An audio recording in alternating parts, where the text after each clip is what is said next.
kaum muslimin rahimakumullah. Bapak Ibu yang dimuliakan oleh Allah, nanti itu ada dua makhluk yang paling terakhir dicabut nyawanya, paling terakhir mati. Siapakah dia? Iblis dengan malaikat Israel. Iblis dengan malaikat Israel, dua makhluk yang paling terakhir mati, dicabut nyawanya. Maka dicabut nyawa oleh malaikat Israel, yaitu iblis. Setelah dicabut nyawanya, maka malaikat Israel mengadu kepada Allah, "Ya Allah, habis tugasku ya Allah, sudah selesai ya Allah." Kata Allah, "Israel, belum Israel. Sudah habis ya Allah, seluruh makhluk sudah dicabut nyawanya." Kata malaikat Israel, "Belum," kata Allah. "Ya siapa lagi ya Allah?" "Dirimu belum kau cabut nyawanya." Bapak Ibu yang dimuliakan oleh Allah, maka dicabutlah oleh malaikat Israel nyawanya sendiri dengan perlahan-lahan, lemah lembutnya. Di saat sekaratul maut tersebut, apa kata malaikat Israel? Ternyata dengan berlahan-lahan, sehabis lemah lembutku cabut nyawaku sendiri. Begitu pedihnya sekaratul maut, begitu sakitnya sekaratul maut, seperti kambing hidup-hidup dikulitin, dikelontokin kulitnya. Begitulah pedihnya, sakitnya sekaratul maut tersebut. Bapak Ibu yang dimuliakan oleh Allah, Rasul sendiri mengalami begitu pedihnya, sakitnya ketika sekaratul maut. Kata Rasul, seperti ditusuk-tusuk 300 kali pedang. Begitulah sakitnya sekaratul maut.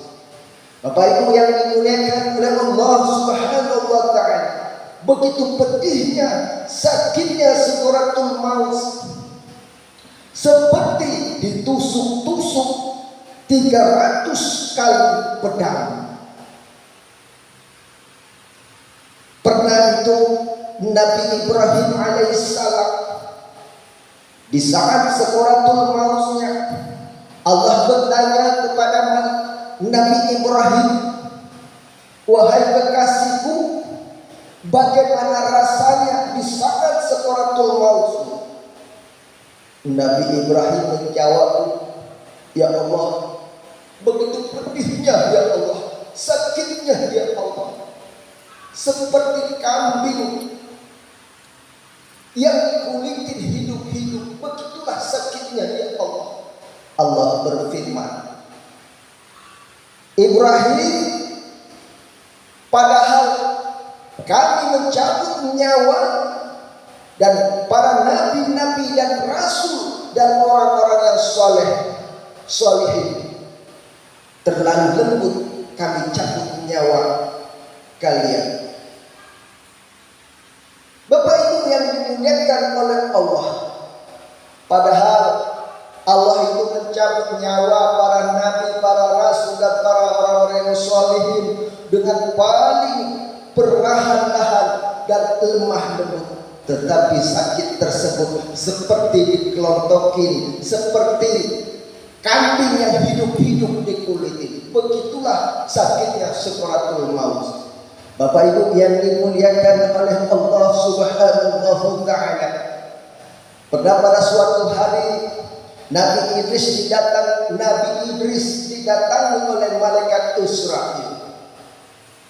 Sesampainya malaikat Israel, Nabi Idris berkata kepada malaikat Israel, "Wahai malaikat Israel, sahabatku, cabutlah nyawaku, aku kepingin mati.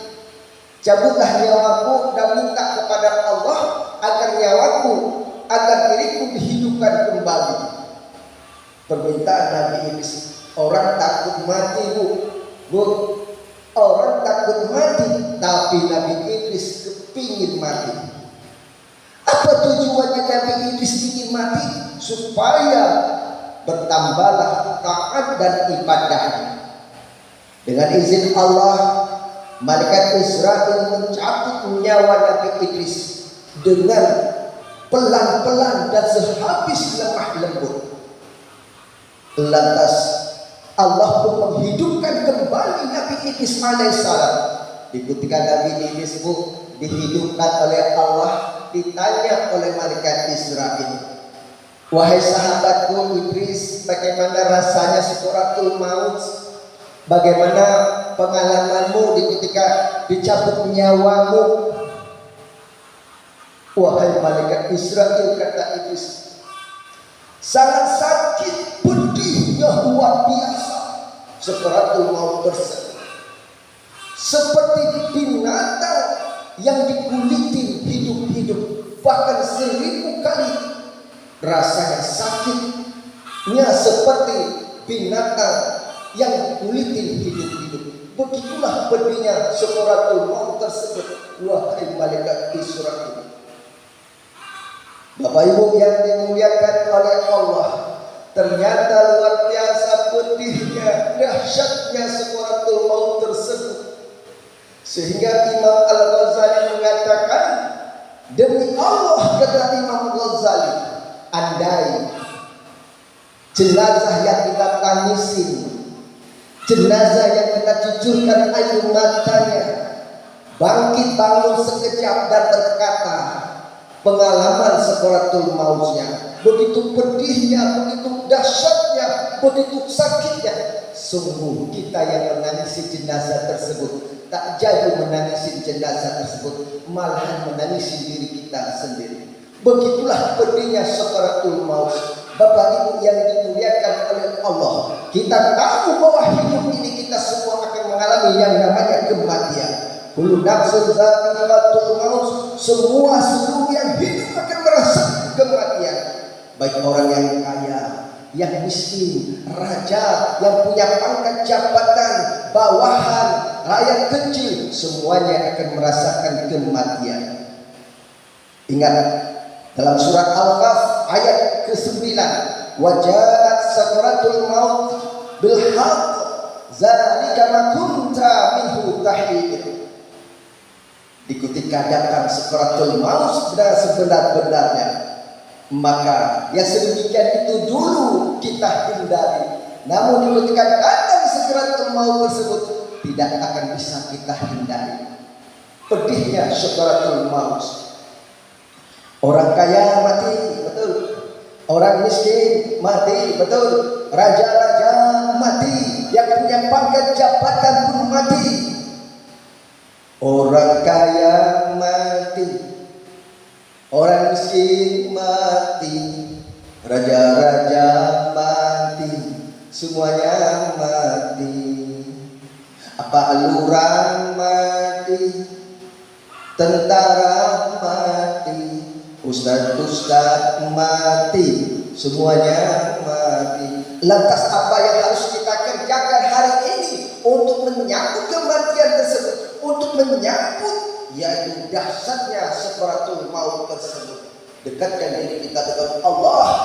Ingat Allah, selalu ingat Allah. Berzikir pagi, petang, siang dan malam. Fazkuruni azkurkum washkuruli wa la takfuru. Ingat Allah pagi, petang, siang dan malam. Insya Allah akan membantu kita, walaupun itu di ujung nyawa sekalipun. Di ketika sakaratul maut, yang paling penting di ketika sakaratul maut, jangan lupakan kalimat tauhid, kalimat la ilaha illallah Muhammadur Rasulullah. Mati sangat sakit, Bapak Ibu yang dimuliakan oleh Allah. Siapakah tidak takut dengan namanya kematian tersebut? Dengan adanya kita takut dengan kematian, mudah-mudahan perbanyaklah amal ibadah kita pagi, petang, siang dan malam. Banyak berzikir kepada Allah agar sakit itu terasa tiada